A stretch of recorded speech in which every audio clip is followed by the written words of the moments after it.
Who are some of the most heartless scammers out there? Let's get right into their scams. Number 4, Boston hedge fund SCAMager. A Boston hedge fund operation was accused of running a Ponzi scheme that included spending investor money on liquor, luxury hotels, and specialty cars. The top securities regulator in Massachusetts barred Murakami and his 3 hedge funds from any securities business. Murakami had already drained the bank accounts of investors for his own benefit. And who were his first victims? His family and friends. A hedge fund is a partnership that includes private investors whose capital is managed by seasoned fund managers that employ a variety of tactics, such as trading in non-traditional assets to generate above-average returns on investment. Murakami began his first hedge fund in 2007 with his MC2 Capital Partners Fund. The fund was marketed mainly to friends and family members because if he's going to steal from anyone, it may as well be people who know and love him, taking in more than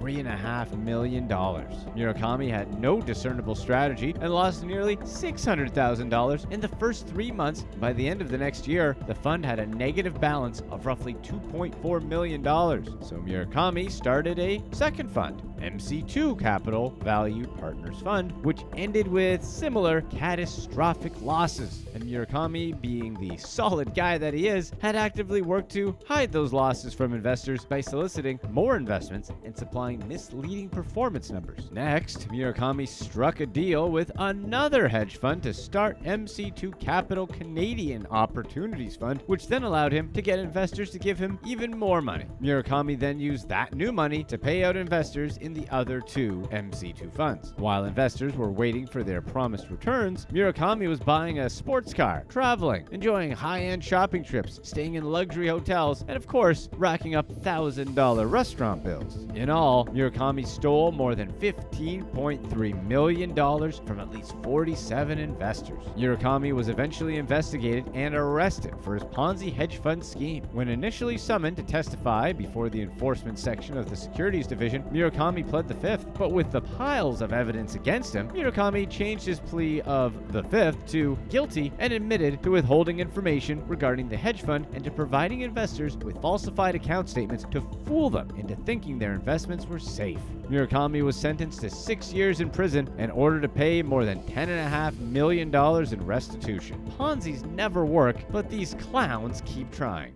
Number 3, left feeling dumb. David Aubell is a professional con man who's very good at telling people what they want to hear. Aubell ran a scam that stole millions of dollars from at least 12 investors, some of whom lost their entire life savings. One woman, believing Aubell's company was real, lost $50,000 after buying into what she thought was a solid investment. The woman had complete faith in Aubell after he'd given her a fake stock certificate she believed to be authentic, but was left feeling dumb when she found out it was totally worthless, just like David Aubell. Aubell and his partner, Nelson Garcia, operated a company they ironically named Angel Investments and claimed to sell shares from startup companies which could be turned into equity after 1 year. Aubell and Garcia also promised investors quarterly returns of 8.25% or more, raking in more than $2.4 million. The companies were real, but the stocks were not. While the money never actually went to the startups, Aubell did spend all that money on the betterment of mankind, or rather, a very specific part of mankind. This betterment included spending roughly $15,000 at restaurants, because these guys always have to overspend at restaurants, $515,000 on family members, and over $31,000 on entertainment, along with making $138,578 cash withdrawals, probably all in singles if you get our drift, and $673,000 on credit cards. Aubell had no qualms about spending other people's life savings, eating too much, and putting young women through college. Sadly, those victims only ever got about 5% returned to them. About 5 years before Angel Investments, Aubell and a co-conspirator named Robert Raffa got themselves arrested and charged for their investment in a scheme to manipulate the market for penny stock company Green Energy Renewable Solutions, Inc., who claimed to develop and operate waste processing and recycling facilities. Raffa and Aubell had used foreign accounts to sneakily acquire nearly all of Green Energy's unrestricted stock without reporting their controlling interests. Then, they started an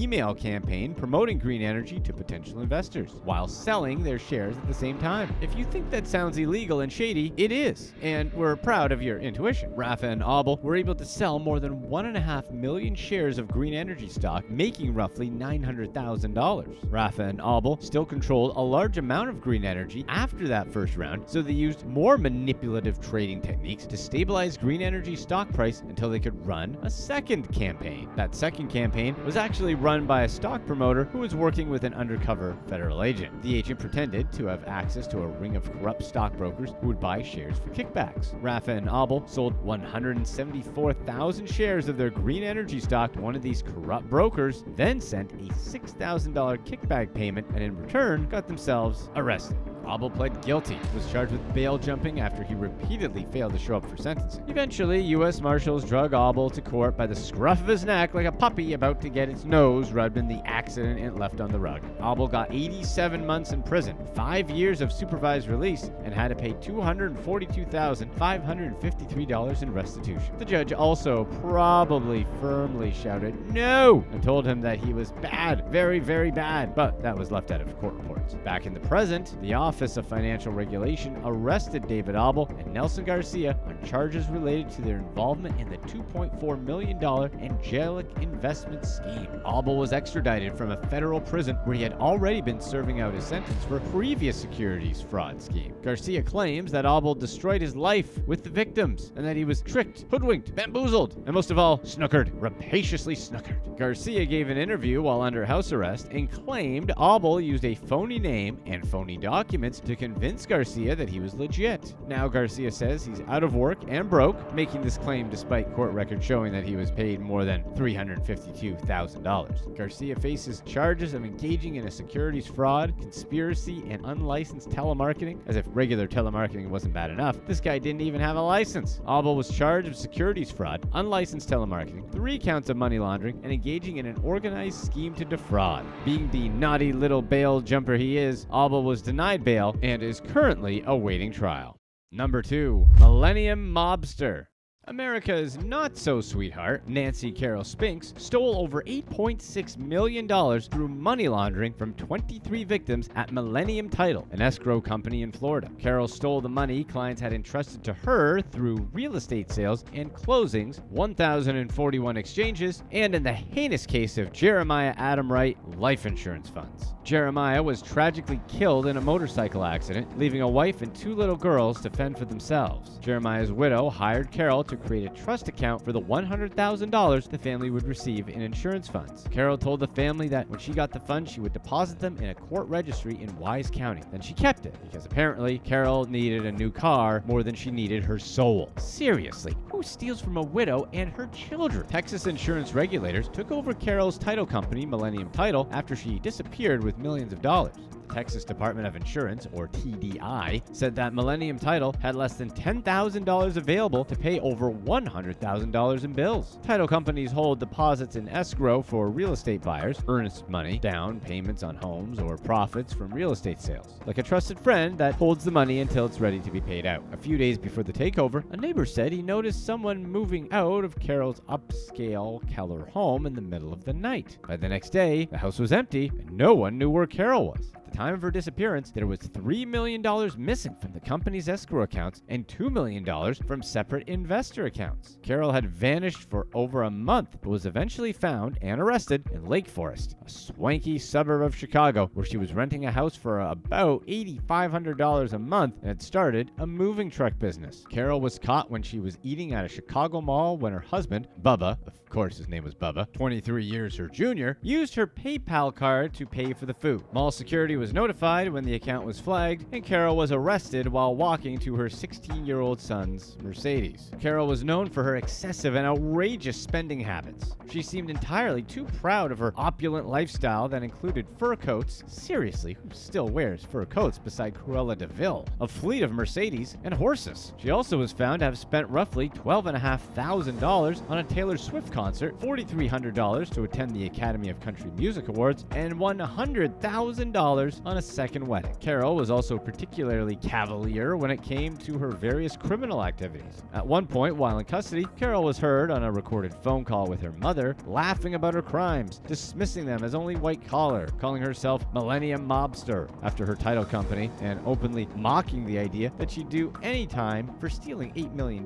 Which, by the way, is a really strange way to behave when you're already incarcerated for your crimes and you're aware that your phone call is being recorded. The next time you're incarcerated for stealing $8 million, probably don't do that. In a different recorded call before her time in jail, Carol called her mother from her Lake Forest home, talking about how she wanted to get in touch with the publisher of The Wolf of Wall Street. Carol had apparently been hard at work writing the first chapter of her biography/movie, Everything That Glitters Is Not Gold, which would star America's other sweetheart, Reese Witherspoon. In a very Michael Scott move, she also had her cover planned out, her own hands in handcuffs, holding a Louis Vuitton handbag. It sounds awesome. While incarcerated in Lake Forest, Carol had another recorded call with Bubba, who was likely to be played by Chris Hemsworth in her blockbuster, we're sure, and told him to withdraw all the funds from her bank accounts. Carol wanted to liquidate her assets so they couldn't be seized by the man while she was bankrupting her company. This is also illegal, by the way, so probably don't do this either. During Carol's proceedings, there was talk of a probation plea deal where a judge orders the offender to prison for a shorter time, then suspends the remainder of the sentence in favor of probation. The hope is that the experience of prison would provide an effective deterrent from recidivism, but TDI said they would vigorously oppose any form of early probation because of Carol's brazenness and lack of remorse. Ultimately, Carol was sentenced to 10 years in prison as part of a plea agreement and was ordered to pay $8.6 million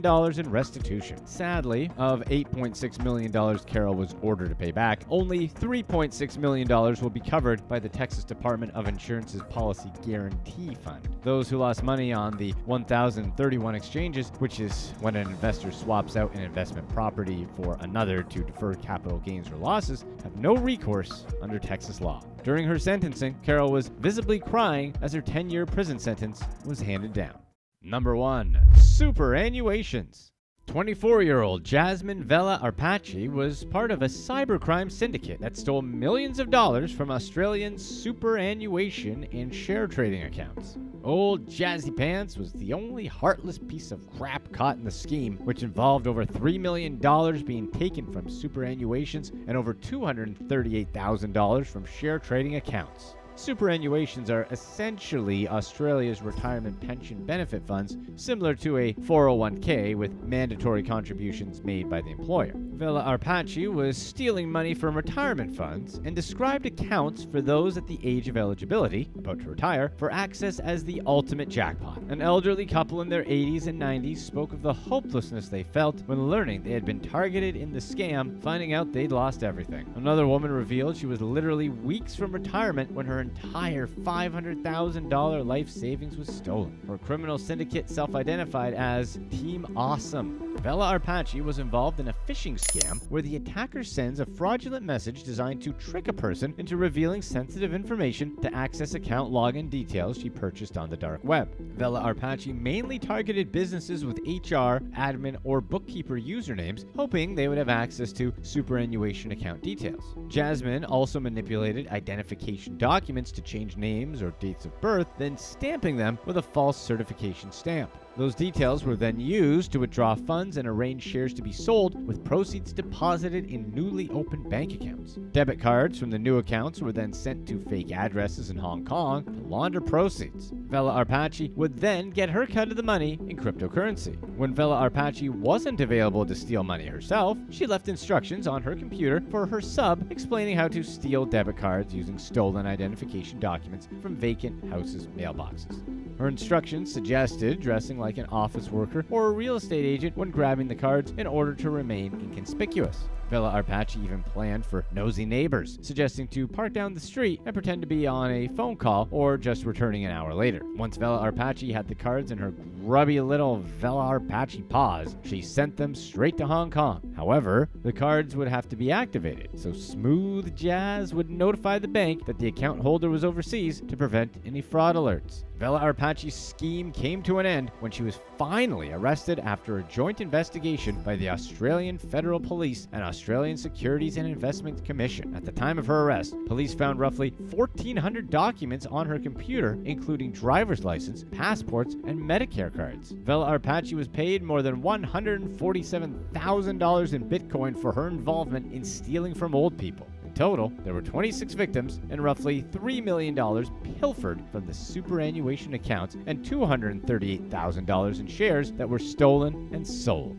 Of that, over $2.5 million was laundered through the syndicate. Fortunately, the syndicate failed when it attempted to take an extra $1.8 million in Superfund money, as well as $5.75 million worth of shares before Vela Arpaci was caught. Jasmine Vela Arpaci faced a whopping 53 counts of fraud and theft. She has since pleaded guilty. Click to watch one of these next videos. Let us know in the comment section below what you'd rather do if you had to do it. Try to rob a bank and face whatever consequences, or go straight to prison for a year.